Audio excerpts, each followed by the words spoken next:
back to Blank's Corner. Running another game for you guys. Thought I'd do some commentary. Seemed to like the first one.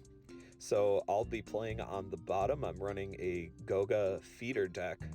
And my buddy Emmanuel, once again, was cool enough to record this video with me. We'll be playing on top. And he is piloting a Knight C deck. So we're going ahead and shuffling up. Given that courtesy cut, now we're gonna roll. Looks like I rolled a 6 and he rolled a 1. Not 100% sure what turn I opt to go. I believe I opt to go first. So I do draw my 5 cards.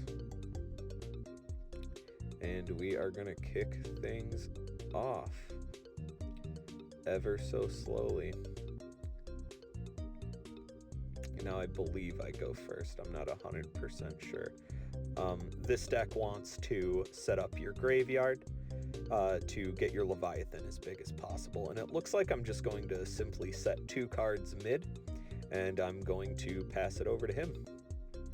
And looks like he's going to set 1 on the left stack and set 2 cards mid. And I believe he flips this back here. This was the only blunder in this game, I believe. He flips up that sea eel, and he was asking me about a particular ruling, and he decides against it. So I draw 2 more cards to refresh my hand. Unfortunate that I know that this is a sea eel now, but bear with us. I believe this is the only mistake we have. Looks like I set another card mid and I initiate an attack, flipping up my easy Gogga with a concealed power and a Gogga garden, making my easy Gogga very large. His sea eel flipping up a combined power, which does not have a viable target, so unfortunately it just dies here. And I will get the point, and Emmanuel is back on the play.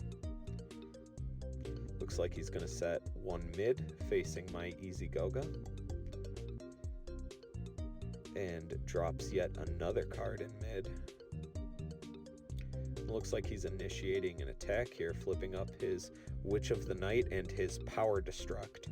So during battle, all cards linked to the battle, Power Destruct, will destroy the power cards linked to that battle. So each power card was destroyed on my easy Gogga, making him a 200 weenie, getting easily plowed over by his Witch of the Night, giving him a point. So we are 1-1. I'm back on the play, and it looks like I set 1 card on my left stack, and I simply pass the turn over to him. He's going to refresh his hand here, and let's see what he's got. This is his 3rd time playing Knight C, I believe. He's learning the game very well. And I think he just passed turn, seeing as I refreshed my hand and drew a card and opted to pass there as well. Bit of a slow game state here. Passing back over to him, let's see. He sets another monster mid, or not mid, I'm sorry, would be on my right hand side. So he is completely full as of right now. Going to set a power card on that stack as well. He's flipping his Kitsune Knight into my pollen plant that I do flip up and trigger. Pollen Plant's effect is you can send Pollen Plant to the graveyard to play a plant from your deck, or a card with plant in its name, and I play a Plant Dragon. This may be a misplay. I'm not 100% sure if the attack carries through. It's been a bit since I've played. I'm not going to lie, I've been a bit rusty. However, in this case, if that were the case, I believe I could have just brought another Pollen Plant set in front of the Witch of the Night, and if that were to be attacked, I would get the Plant Dragon. So the result seems to be the same. Anywho, it looks like a magnificent sword is going to be placed on my plant dragon. Ooh, and I am met with the surprise defect that he puts onto his Kitsune Knight, destroying my magnificent sword. Although I am reminding him here that it is good to respond to attacks with that card, because he would have gotten a point here if he reacted with that card. He jumped the gun a bit to right when I played the Magnificent Sword. He immediately used Defect, which is totally fine if you want to play it that way. But you can chain it when an attack is declared to get rid of the power card and get a point. So he's going to declare an attack with Kitsune Knight, and I'm going to surprise defense him. Unfortunate, and get that second point on the board. Very unfortunate, that plant dragon. I'm lucky that it's there.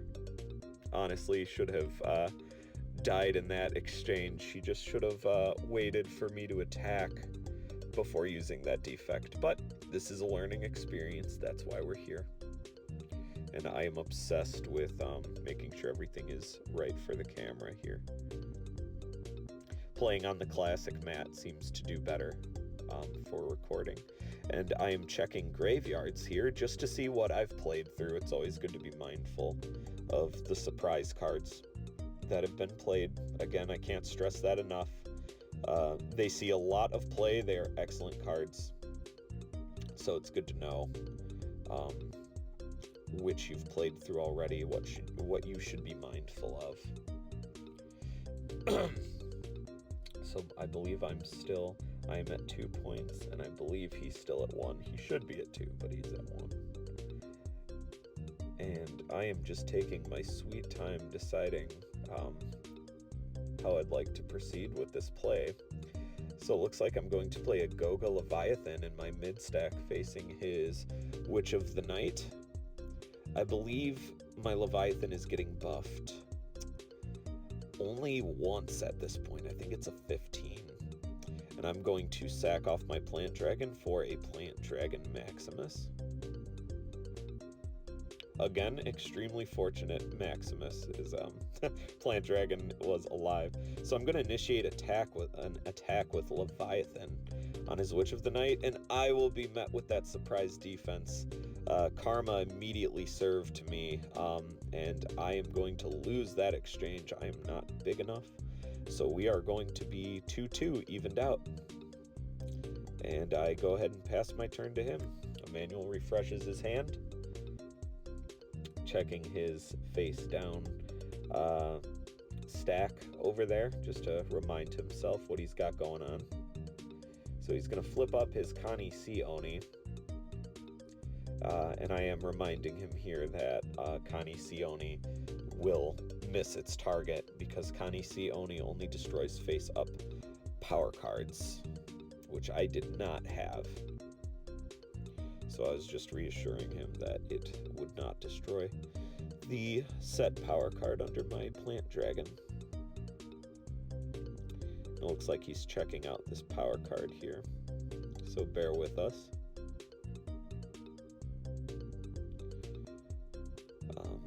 Definitely seems like he wants to try to make a push over this Plant Dragon Maximus. Plant Dragon Maximus is a phenomenal card, in my opinion.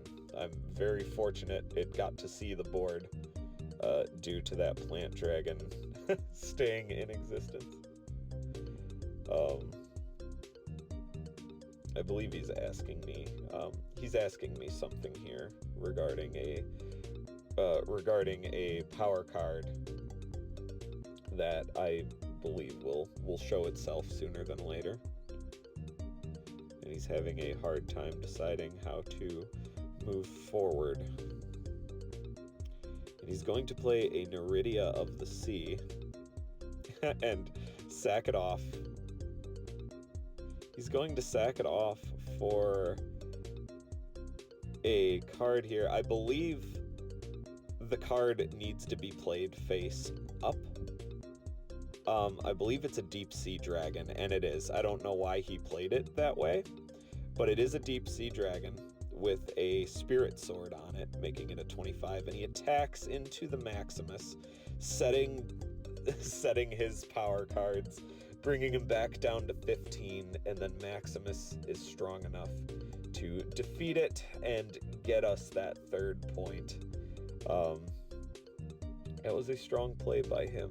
I believe also good to note is that if a card requires a destruction in order to play it, you can destroy that card in your hand. You don't need to play it onto your board.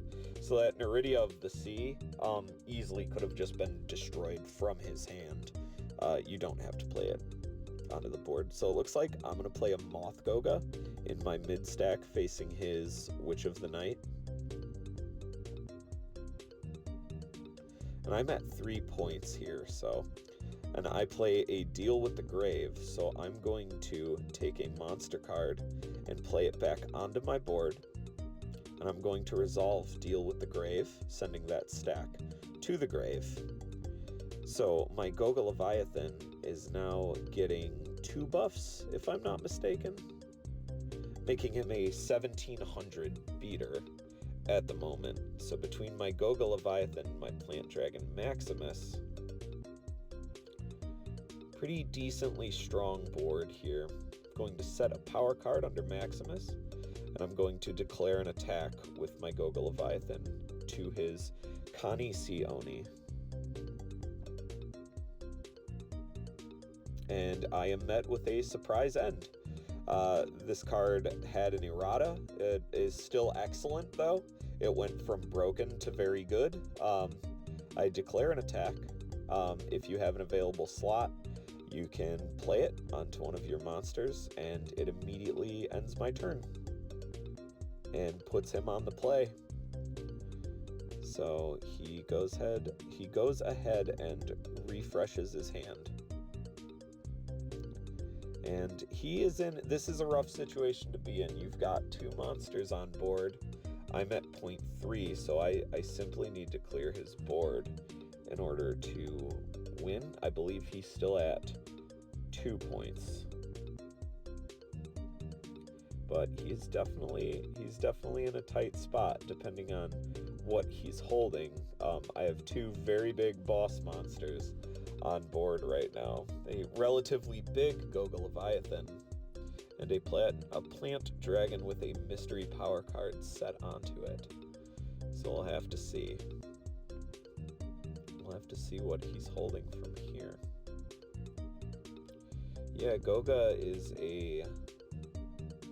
Wait, what do we have here? He seems a bit... Okay, so we've got a Return from the Grave that he's going to play on his Witch of the Night to play his Deep Sea Dragon, and he sends that stack to the grave on accident. He confuses it with Deal with the Grave, and I remind him that he doesn't need to send that stack. So he has his Deep Sea Dragon that he's going to place a power card underneath. This is quite a situation here.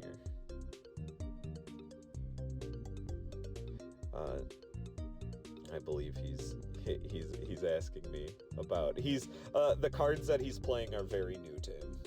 And then Deal with the Grave. So it looks like he was holding 2 resurrection cards. So now I remind him that the only available space he has to place a card with Deal with the Grave is going to be in one of my zones, because his zones are fully occupied. And the procedure for the card is first you resurrect something, and then the stack goes to the grave. So he brings an easy Gogga for an easy kill, if you will, in front of his Deep Sea Dragon that also has a power shard. So Deep Sea Beefy Dragon running over my easy Gogga, and he goes to set, but I remind him you're in your battle phase. Your turn ends immediately after your combat is over. So we are both at 3-3 now, and he passes the turn on to me. and I go ahead and refresh my hand with 2 cards, putting me back up to 5.